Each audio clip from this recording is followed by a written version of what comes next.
First, weigh out half of a gram of copper powder and put it into a 150 milliliter beaker.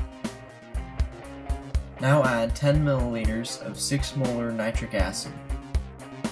This clip is sped up 4 times, and it takes a little bit for the copper metal to start reacting, but pretty soon the nitrogen dioxide gas begins to form, as you can see.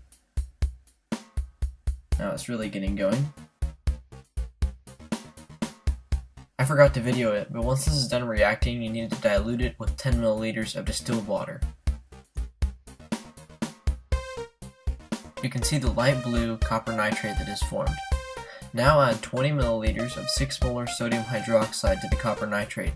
You can see a dark blue precipitate of copper hydroxide. Stir this up. After a little bit, you should begin to see it darken as it decomposes into the copper oxide. I'm using a wash bottle to get all. Here's the finished product.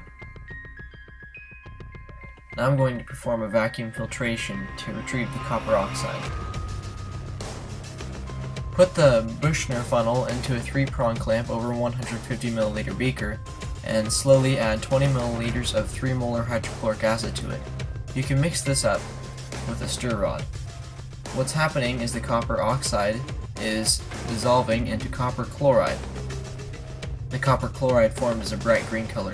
You can use a pipette to. Next you need to weigh out 1 gram of zinc powder.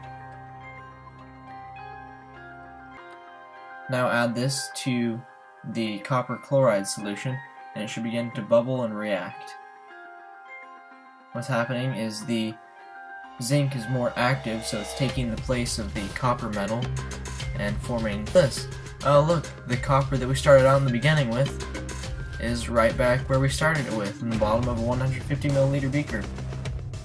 We can perform a vacuum filtration. There's the copper we started out with. I weighed